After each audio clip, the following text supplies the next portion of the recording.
If you were on the outside of the tabletop role-playing game hobby and I told you that people in the hobby should be allowed to freely speak their minds about these games, you might think that would be a popular statement. That would be a popular position to take. But it's not. Every time I come out with videos or content saying people should be able to freely speak their minds when it comes to tabletop role-playing games, people in the hobby, well, I'll lose some support. I never gain a new follower. I don't gain support for that statement.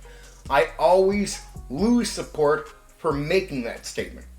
Every time I brought out a video making that very clear, I'll lose 1 or 2 followers at the very least. I'll never gain anybody from doing that. There are a multitude of reasons why that is. Everyone wants you to not say something. So in that way, everyone wants to control speech.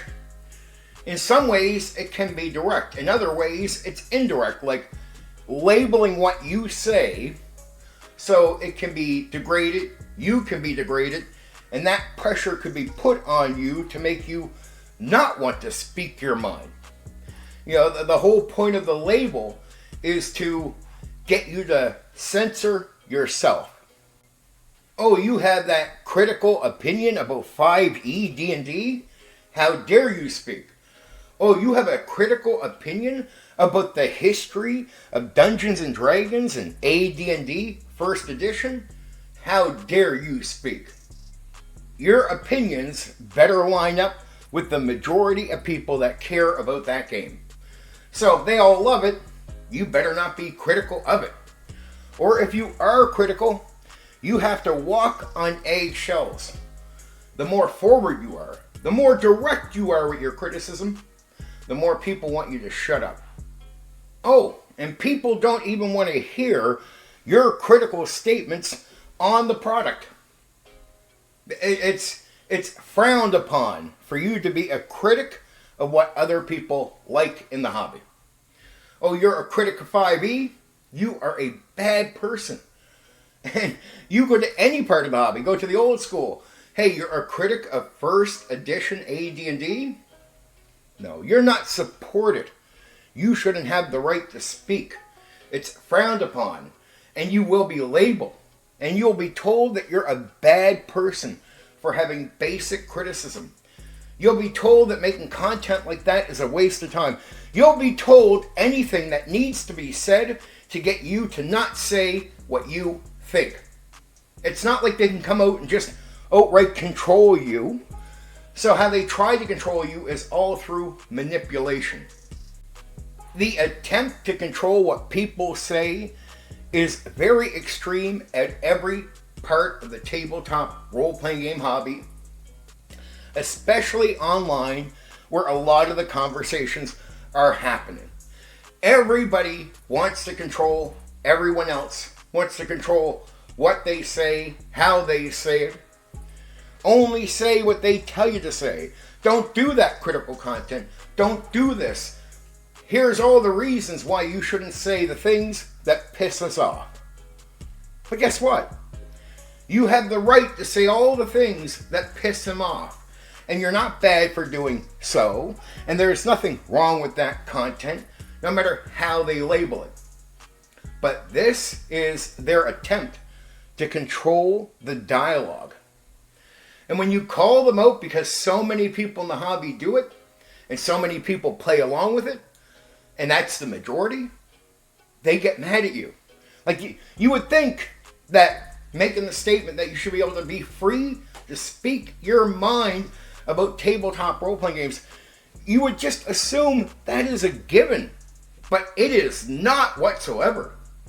The hobby's been around for 50 years, and people in the hobby have been practicing controlling what other people say for 50 fucking years. Some areas are really good at it. They run people away. They scare people off. The manipulation is powerful, and it is backed by the majority. So you can't paint it as awful as it is because so many people make excuses for it. And they give you a word salad game on how it is good that you don't do critical content. Even though that's bad, because what it really, if you're pressured to not do critical content, to not speak freely, I mean, that's stifling your speech. There's nothing good about it. We can't even have an honest conversation. You know, if you want to know how ridiculous all that is, go to another hobby, like the video game hobby, where you say whatever you want. Nobody tells you not to. They might not be happy with what you have to say, but the majority actually support speaking your mind. So you can be critical of a product. You can put all the negative statements out there that you want, and the companies get to hear it. The independent people making games get to hear it. And some of the products are better because of the criticism. Because that criticism can be heard by the game designers. Right? The negatives are out there, what people think. What do the majority like or don't like? There's nothing being cut off. So they're able to have open dialogue and figure this out. And what happens is it causes a lot of improvements, right? In some areas. But the point is, it's healthy. Healthy, open dialogue in the video game hobby. Go to any other hobby and it's the same thing. It's criticism is accepted. Criticism of a product, it's not just accepted. It's people say, please tell me what you think. If you don't like it, please say that out loud. You're not being censored. We want to hear your criticism. Bring it on. That's what every other hobby says. Then when you get to the tabletop role-playing game hobby, you're expecting the same thing. Hey man, I can come out and if I don't like something, say it, right? No. Only speak about what we want you to speak about. Don't say the things that upsets most of our members. I'm going to give you the harsh truth as to why this is. The tabletop role-playing game hobby is like in a bubble, right? We're walled off away from other people. And that means our members are like fucking spoiled brats, right? They control everything. No one calls them out for anything. And because most of them are antisocial and their leaders will like cutting somebody off, right? In a bad way, a lot of their antisocial members will get on board. Oh, I didn't like the criticism either, so we support that. See, you're not walking into a world of decent, honorable people. You're walking into a world where it's a lot of fucking deceitful, spoiled people that are walled off and get their way. That's imagine there was a company called TSR. It served a minority, like really focused on what a minority of its customers wanted. And it served them until it went out of business. I mean, I've never heard of the minority of your customer base being so catered to by an entire company. Like you are a small group, you can't keep the company afloat, but for many years you are catered to, your asses are kissed. And a lot of people came from the old school being spoiled brats, but that practice goes from them to other groups.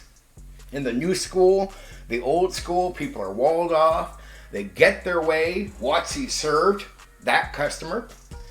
Right now, WotC has at least served a bigger majority than, say, TSR, but the point is, we have a hobby where at every part of the hobby, people are walled off, and everything is about what they want. It's about them. Everyone, in some way, just about, is spoiled. So when you come out and you call them out on something that they're used to getting away with, like, hey man, look, we've been controlling the dialogue here for 50 years, Stephen. We like it that way. See, that's the truth. They do. Like, I'm the bad guy. Not really that I'm the bad guy, but the reason they're all pissed off at me is because it's like, just shut up, Stephen. Like, stop trying to fuck our game up. Like, we like to have people sense of themselves. We like to control the dialogue with this iron fist of control. We like that. We actually, that's what we want. And when you call it out, Stephen, you are the problem, not us. That's the way they feel about it. So I did a video talking about this exactly yesterday. People should be able to speak their mind freely about anything, to be real. But the point is, I was saying you should be able to say what you want even about games. And for that reason, I lost a couple supporters, a couple tabletop role-playing game supporters who do not believe that you should be able to speak your mind freely about the games. And that is the popular position. So if you're coming, if you get around here and you start making content, I would just say don't push, the whole idea you should be able to freely say what you want. Or if you do, you got to say that out loud while you support controlling the dialogue. They'll like you for that reason, so go ahead. But if you say people should be able to speak freely and then you push back on the controlled dialogue, well, now, you can't do that, right? You can be dishonest and say you support open dialogue and then just be against it in your actions. You're in. You're in the crowd, dude, right? You're on the inner circle. But if you're someone who comes out and calls out, the lack of people being able to freely speak their minds, and you say why it's caused and that's wrong, now you're the party pooper, right? It's like, no, you got to go away. It sucks that has to be the case, to be able to speak honestly about certain issues, right? To have to call stuff out, you have to come out and take the hit as a public figure. You don't get support. I won't get likes for videos where I do that. I won't get subs for videos like this when I call this stuff out. But you want to know what I found out? That regardless of the lack of support I'll get, when I put out content like this, it drives people to think about this stuff. And over the years that I've been doing this, I've noticed people went extremely against the right thing. And I keep talking about it too. It starts, you just see it turning around gradually. Where it's like sooner or later, the right thing is finally accepted. It doesn't happen in every case, but the fact that I've seen it happen, right? The fact that I know you can turn around minds and get them to the honest place, it makes an effort like this worth it. It doesn't cripple my YouTube channel. I'll grow off other things. I'll do other things, but it only sucks that it is, there's no reward at all for being honest. Or at least not a personal reward instantly, and a chance that I'll be rewarded later with change. I doubt it, man. 50 years of control on all the dialogue at every part of the hobby means there's not a single part of the hobby that has openly been supportive of freely speaking your mind. I mean, the hobby is so used to controlling all the dialogue that we have more, like you can more freely speak your mind now than you could 20 years ago, or even say 30 years ago, or somewhere around there, or 25 years ago, more like. Sorry, but go back to the time before YouTube and Facebook, and there's a period of time where you can speak your mind freely, but there's no platform other than a few forums and some other small places. And if you went to those platforms and you didn't cross a line, you didn't swear or do anything like that, but you just stated an unpopular tabletop role-playing game opinion, you could get banned off the forum. And they didn't care. They banned all kinds of people for simple opinions because they control the dialogue. It didn't matter what forum. This type of censorship happened on every forum at every part of the hobby. Go to the new school people, they were doing it. Go to the old school people, they were doing it. I don't know if they all knew they were doing it, right? It's like the new school, because there was clashes between people, but all controlling dialogue. Constantly. Either you say what doesn't call out, like, see, if you talk in a way that isn't unpopular with them, like you don't call out their bullshit, you're in, man. I mean, you're completely in. The second you start telling the truth, you got to be thrown overboard. Now, this is what they hated about YouTube, the fact that I can do this. See, if I told the truth, like say 20 or so years ago on one of the forums, if I just said, man, you guys should allow people to speak freely, I could just type that, put it in, and I would most likely get banned. Right? Now, they can't ban me in such a petty way. They can't ban me for making a simple statement like that like they could 20 or so years ago. Right? That's why I tell people when YouTube came around and Facebook, these things became somewhat equalizers because people had controlled the dialogue for so long that this is going to break that chain. It's going to break the control. And it has.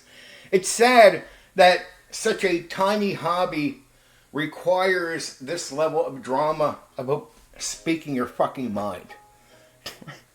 It is sad, but it is where we're at. And what I notice now is the deceit is not helping the hobby. So, because of the deceit, the OSR, in my opinion, where the OSR could be and what it could have been, it's not there because of the deceit. Like every good thing we get takes a hit because of the lack of honesty, right? Because of the deceit. So everything, the potential of everything is lost. The potential of everything that's been around for the last 20 years is just lost potential, lost potential, lost potential.